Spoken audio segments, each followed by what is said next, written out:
It's showtime. Here we are again. This is part 2 of the Chucky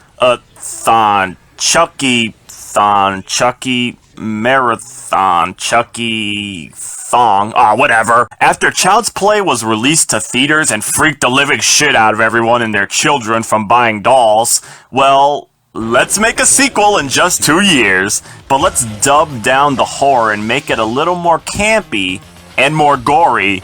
Yeah, that's what they were going for there. Judging from the poster, the slogan, and commercial value, they were going in a different direction than before. When I first saw the poster, I didn't even know who Jack was. There was no one in the movie named Jack, and Chucky calling someone Jack in the trailer had me confused. Then I figured out Jack is just a slang for people. Get it right, Jack. You jackass, you jackhole. Anyway, after Chucky had been fucking annihilated by the Barkley family, he gets rebuilt from a burned head to a brand new good guy doll. And this doll is more lighter in clothing, and his look is completely different, which makes me a grumpy old man. He looks nothing like the 1988 Chucky, his best look in my opinion, but it is what it is, especially since they're going a little lighter in tone, which is a blur to me because why would they go lighter if they intended this movie to be more gory? I mean, Chucky stabs an elderly woman multiple times to death, but then they show her face on a printer looking like a goof. Okay, comedic. But Chucky cuts a good guy employee in the face. But then they show his goofy face when he gets implanted with good guy eyes. Again, comedic. Chucky was apparently trained by Darth Sidious to learn Force Lightning and electrocutes a technician through the window. But his face is laughable. Comedic. What the fuck? I guess they really did make this a lighter tone movie. Gory, but with funny outcomes. My favorite death in the whole movie is when Chucky kills Andy's foster dad, Phil, from the steps. Oh man, that's so funny. It shouldn't be, but it is. I mean, his reaction to seeing Chucky and the way his head just splits. Oh, I'm a terrible human being. Anyway, yeah, that's the basic premise. Andy is 2 years older, again played by Alex Vincent, and he's forced into a foster home because his mother Karen is no longer in the picture, which sucks because I really liked her character, and Mike Norris. They're only in the first film, and just mentioned throughout the series. Chucky is rebuilt and begins his search for Andy. He suffocates one of the good guy employees with an airbag.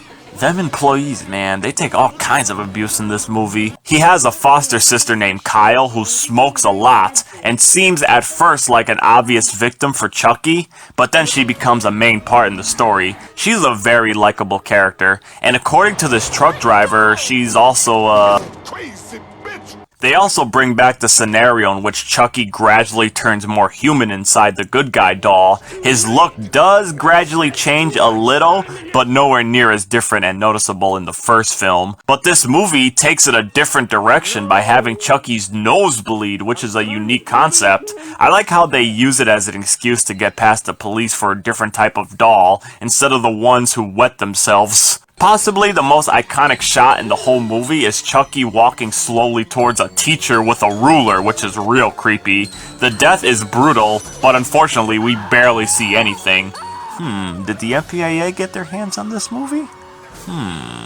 After all the jabronis are dealt with, the focus goes back to Chucky and Andy, and they really tune things up with this rivalry. This time, Andy fights back with a knife, Chucky bites Andy's ear, Andy puts the knife to Chucky's hair, which I see no affection at all. Chucky calls Andy a prick, Andy punches Chucky in the face to no effect, Chucky writes graffiti on his homework, and then they soon end up in the good guy factory. Jeez, what a feud sketched in horror history. Alright, so now originally, the idea for this movie was for there to be multiple Chuckies. He would have learned a new spell that would split his soul in half and enter multiple dolls. And I'm guessing that was supposed to happen in the good guy factory, but for some reason they scrapped it. I'm also guessing it would have been too difficult to have multiple Chuckies running around using animatronics. This concept would later be used for the 7th installment, Cult of Chucky. Chucky, again, like the first film, takes all kinds of abuse. His hand gets ripped off, and he replaces it with a knife, which is iconic. He calls Andy a fucker as well. His leg gets ripped off after he gets mutilated into a machinery, and he gets molten plastic poured all over him. So yeah, it's gone pretty campy, especially with the final fatality that Chucky suffers at the end. They stick a tube in his mouth, or something, and his head grows larger and larger until it explodes. It looks something out of like a Tom and Jerry cartoon. Someone in their staff, like one person behind the scenes, must have been negative about this, I bet you. After it's all over, Andy and Kyle go home, and they don't even know where home is, and they just walk off. Now, in the alternate ending to the movie, they cut back to the factory to show that some of Chucky's blood went into a machine, and it creates a new Chucky doll, and after the head is done, we see the face turn into a sadistic smile, which is actually a better ending than the actual one, but it leaves on a cliffhanger, and of course, it came to fruition. So that is Child's Play 2. Sorry, Jack Nicholson. Chucky's back. This is a very entertaining film, mainly for Chucky fans. When this film first came out, it was shattered by critics because of the different direction. I say it's okay, mainly because it contains some of my favorite Chucky deaths in the whole franchise. And when a horror film contains material like that, then I'm a very satisfied lobster zebra. Yeah, I just made that up.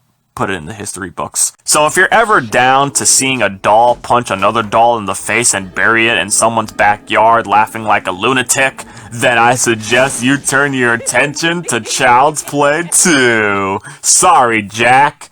Torrance. Chucky's black. I mean back.